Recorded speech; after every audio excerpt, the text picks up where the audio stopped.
As humans, we are the most dependent creatures on Earth. We need our caregivers for years.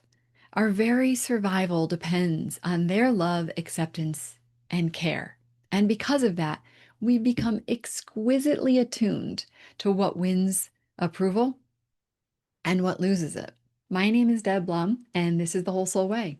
It's my signature program that I've been teaching for the past 4 years, and I decided to offer the foundation lessons, exercises, and tools for free on YouTube and all of the major podcast channels. Because I truly believe that the world needs more of us healed, whole, authentic, and awake. And you know what?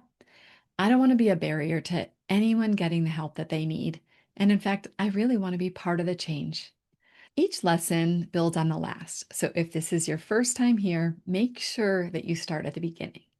This is your invitation. Show up, do the work, and join the movement of souls who are committed to creating a better world, one inner transformation at a time. Let's dive in. Let's talk about the shadow. I feel badly for the shadow. The shadow has such a bad rap. But let's just talk about what the shadow actually is. In a nutshell, it's the stuff that's in the unconscious mind.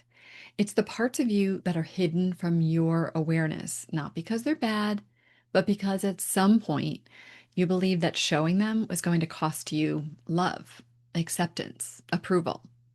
And here's what I need you to know. The shadow isn't necessarily even your negative or bad or scary things. We think it's either dark or in the darkness, and so therefore it's bad. And yeah, it can hold things that are uncomfortable, but it also holds our buried dreams, our unexpressed talents, your authentic voice. It really holds the wholeness of who we are. So think about this for a minute. As humans, we are the most dependent creatures on Earth. We need our caregivers for years. Our very survival depends on their love, acceptance, and care. And because of that, we become exquisitely attuned to what wins approval and what loses it, right? So without ever saying a word, you learned what was safe to express and what wasn't, what was welcomed and what got you shut down, what kept you connected and what threatened to leave you alone. So you made an unconscious survival-based choice, and you took all these parts of yourself that you perceived would lead to disapproval, rejection, abandonment, and you buried them. You pushed them out of your conscious awareness and said, these things are not me.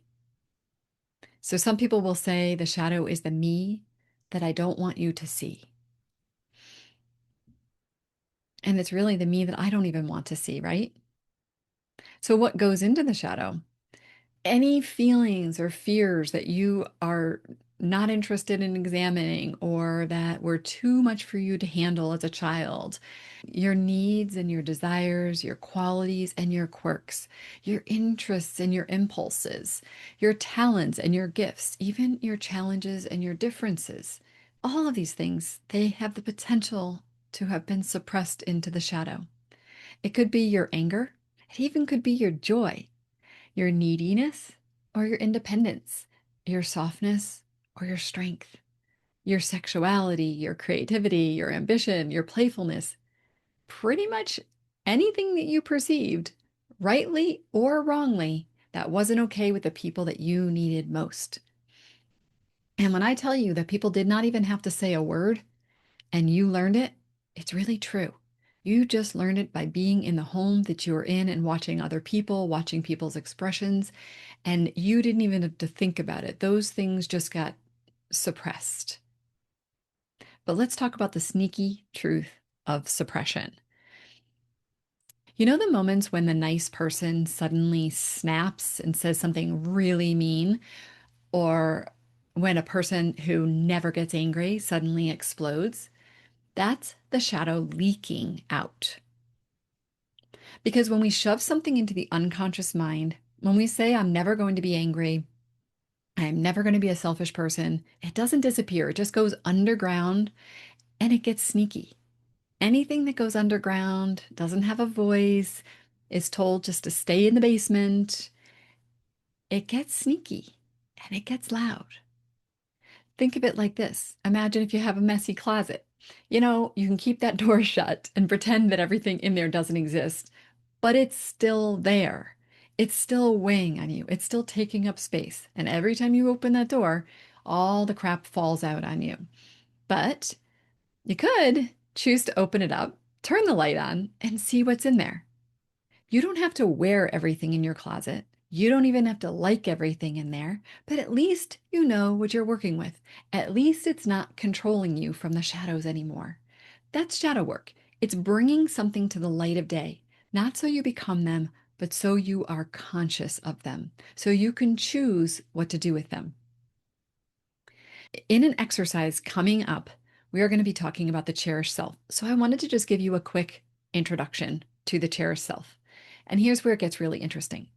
We don't just hide parts of ourselves, we also create what I call the cherished self. This is the identity that we hold on to so tightly. I'm generous.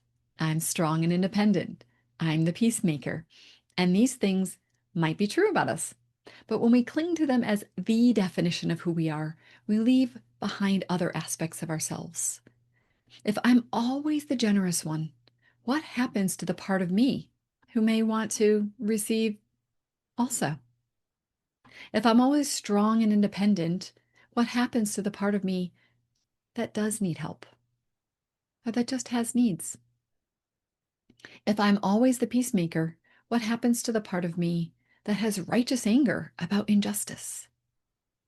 These other parts, the ones that don't fit our cherished self, they get pushed into the shadow, not because they're bad, but because they threaten the identity that we've built our entire life around. Let's just acknowledge, if you're okay with it, that these parts that we have that are less than desirable parts of us, maybe, just maybe, they at least are worth the light of day. Just the acknowledgement that they exist. Because here's the thing, anything that we're hiding, all of these places where we're hiding parts of ourselves, it creates an internal split. There's a fragmentation. And it's why so many women say, I don't know who I am anymore. I feel like I've lost myself. These are holes that are inside of us. We feel a sense of maybe a hole in our soul. And that feeling of fragmentation, that's the shadow talking. That's the cost of cutting off from ourselves and parts of who we are. As children, we were rejected. So it totally makes sense that we decided unconsciously to exile parts of ourselves. We were maybe too whiny, too needy, too loud, too silly, too sensitive. Our parents weren't really trying to hurt us. This is actually the socialization process. It's the reality of being a human. In fact, Don Miguel Ruiz describes this in his book, The Four Agreements, as the domestication process. But the problem is we experienced rejection. And guess what we did? We picked up the baton and started rejecting ourselves. What happens is we end up abandoning our own needs and our own feelings. We leave parts of ourselves behind, and those parts, they're still there. They're longing to at least be known, even if you can't fully accept them or love them yet. They need to be seen. Your shadow parts are filled with wisdom and insights. They're not trying to destroy you, I promise you. They are trying to show you where you abandoned yourself so you could survive, and now you get to choose differently. You don't have to act out every impulse. You don't have to become someone that you're not or that you don't want to be. But you can choose to stop rejecting yourself. You can choose to meet these hidden parts with curiosity instead of shame. Because your parents and other people may have rejected parts of you, but you don't have to keep doing that to yourself. So let's just be really clear. To wrap up the shadow part, the shadow is not your enemy. It's the doorway back to yourself, back to wholeness, back to the woman that you were always meant to be.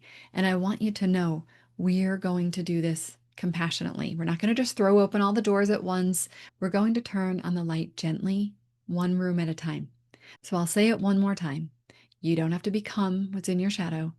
You don't have to like everything you find, but you do get to know it, and you do get to choose what to do with it. And that, my friends, that's freedom. I want to give you a few examples of shadows. The first one we're going to talk about is the golden shadow, the dancer within. I want you to picture this. A little girl is spinning around in the living room. Her arms are wide. She's singing at the top of her lungs, and she's lost in pure joy, completely free. Suddenly, the door opens, and her father walks in, and without a word, his face says everything. A sharp, harsh look and a shh. In that moment, something breaks. She thinks, maybe she doesn't even know she's thinking this, I'm too much. I'm bad. Something about me or what I'm doing is wrong.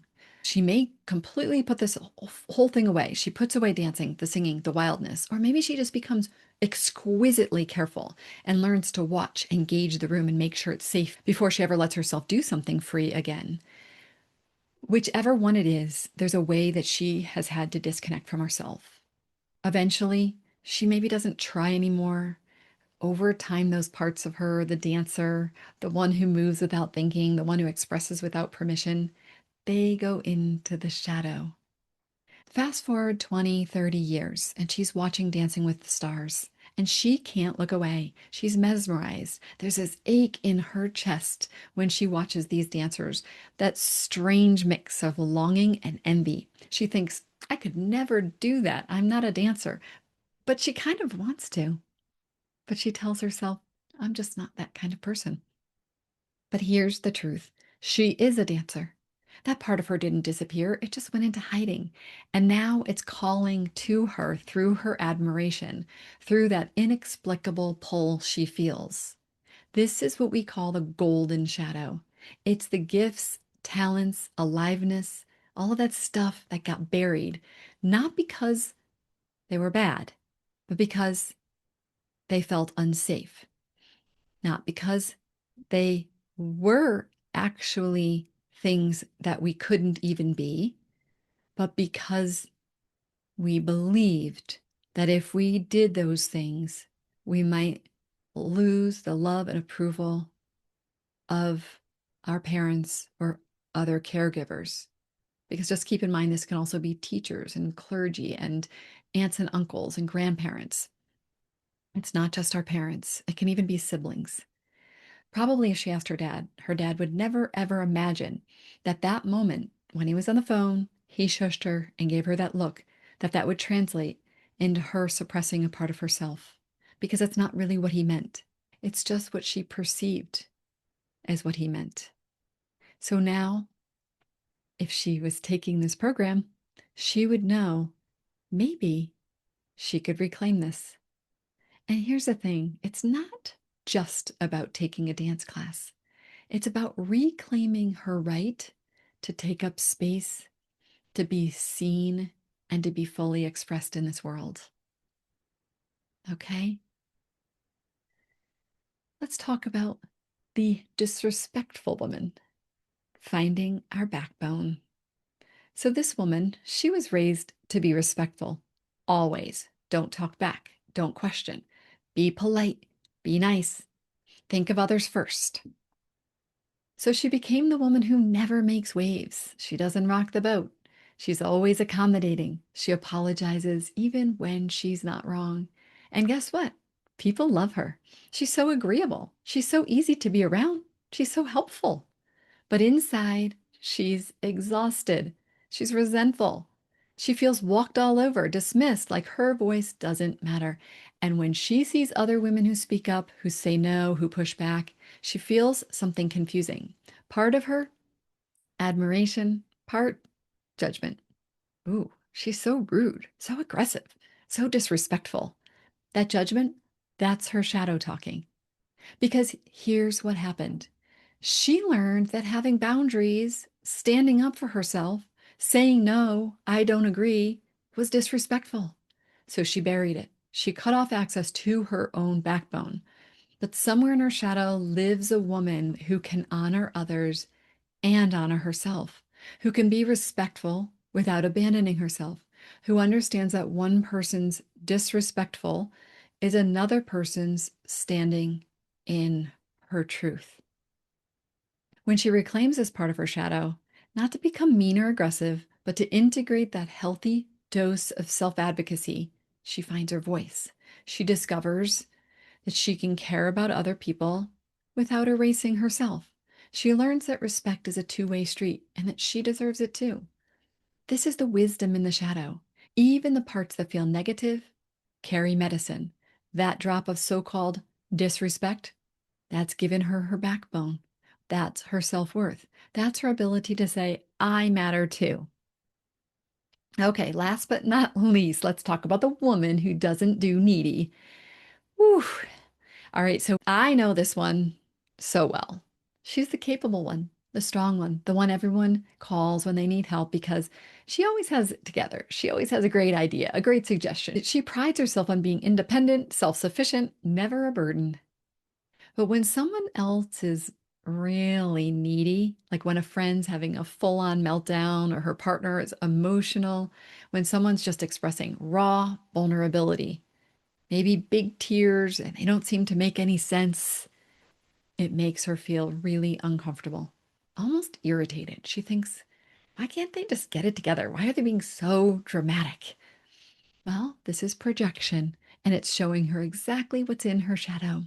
Because somewhere along the way, she learned that having needs meant that you were weak, that asking for help meant that you were a burden. Maybe she grew up in a home where there was no room for negative emotions. Maybe she learned that love was conditional on being happy or self-sufficient or helpful. Maybe she saw what happened to needy people around her and she vowed to never be like that. So she buried it. Her needs, her vulnerability, her desire to be held and cared for, all of it went into the shadow. But here's what she's discovering as she does this work. Being human means having needs. Being in a relationship means being vulnerable. And that part of her that she's been so afraid of, the one who sometimes wants to fall apart, who wants to be taken care of, who wants to say, I can't do this alone. She's not weak. She's just honest. She's real. She's brave enough to be human. When she reclaims this shadow, something profound happens. Not only can she finally receive the love and support she's been secretly longing for, but she can also hold space for others without judgment. She becomes more compassionate to herself and to everyone. Because the truth is, we all have needs. We all have moments of vulnerability. And the woman who can own that, who can say, I need help without shame, she's not needy. She's whole. So I wonder, can you see yourself in any of these women? They're not isolated examples. This is the human experience. Each of us has hidden parts, some golden and some we've judged as negative. And they're all waiting in our shadow, not to destroy us, but to complete us.